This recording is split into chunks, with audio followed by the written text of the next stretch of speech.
Hi guys, welcome back to Morant's Rants. Plenty of good information, a little bit of motivation, a whole lot of truth, no financial advice. This is a one-take session about Bed, Bath, and Beyond. I said it a couple of days ago, a couple of weeks ago, and a couple of months ago. I didn't see how Bed, Bath, and Beyond could get out of this. I still don't. I think Bed, Bath, & Beyond is going to file for bankruptcy because they have to. No one's willing to buy this company and or save this company from itself. It's going to let it eat itself, and they're going to buy it for about pennies on the dollars. We saw this happen in 2008 with the whole financial housing crisis. You saw what happened to Lehman Brothers. You saw what happened with Bear Stearns. And now let's go ahead and look at Bed, Bath & Beyond. Today, they announced that they're going to shut off their Harmon stores. And we'll go ahead and look at that really quick. They're going to close all of their Harmon stores, 52 of them in 6 states. Now, they're doing this because they have to survive a little longer. If people don't understand the steps of finance and through bankruptcy, I'll explain. And don't blame Brian Susie for writing this article. I'm sorry, Kais Malej. I know you're a big fan of Bed Bath & Beyond and you want them to do the best. I think we all do. I think everybody wanted retail to win this one, but you can't win something like this, and I'll explain.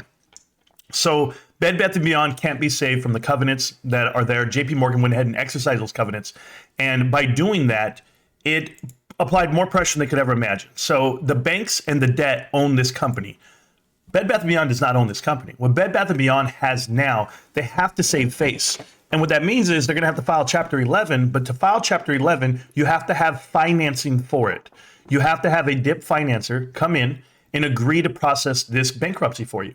And the only way you can do that, you have to show good faith. You have to show that you're paying your debitors, okay? You're paying all your vendors. You're paying your employees, that you're still keeping on track with checks and balances. Because even when you file, you still keep your doors open. You're still running a business. Regal movie theaters is case in point there. Right now, Regal movie theaters filed for bankruptcy. Some of them are still open, showing movies. They're trying to pay back because they want to show everyone out there in bankruptcy court that they are a valuable company. And yes, they have a brand. And yes, they have a business model. But they took on too much debt and they can't survive. So we saw what happened with the insiders today. If you guys didn't see, the clawback clause doesn't have to come out because they weren't allowed to go and sell off their shares like they had previously stated they were going to do. Certainly, they would get into trouble if they filed for bankruptcy because then that would be called insider trading. But the other part of this is, while trying to locate DIP financing, they have to stay in business. That's why they had an increase on inventories. That's why they're still paying their bonds. They're still paying their bills. They're trying their best to show in good faith that they are a viable company. But it does not take bankruptcy off the table. By shutting down Harmon stores, what that tells me is they're trying to stay alive a little longer, maybe another month, maybe a couple more weeks, but they're still looking for someone to facilitate this bankruptcy. That's what it is. If it gets even worse to that, well, now you know why BlackRock bought in yesterday or exercised their votes to come on to the table, because if they start making plans as in we should liquidate, what should they liquidate? What should they sell off? They didn't shut down the buy baby section because that's what makes money, right? But by shutting down a portion of your arm, like an arm of your company, it kind of shows you the weakness of it. So they're definitely weak. They're swimming there with one arm. It's going to be tough.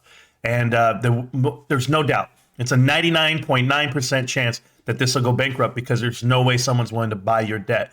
This is an issue that you have with numerous companies that are going down this path. There are smart business moves to be made. There are people out there that want to pounce on this. But the creditors, right? The actual people who hold the bonds, they are in control of this company. And what do I mean by that? You can't just go sell off Bbby to someone else and try to survive. They won't allow it. They were going to ask for what kind of price? What price point is going to satisfy the bond? The bonds want all their money, and you don't have it. And that's the problem. That's where they're going to file for bankruptcy, guys.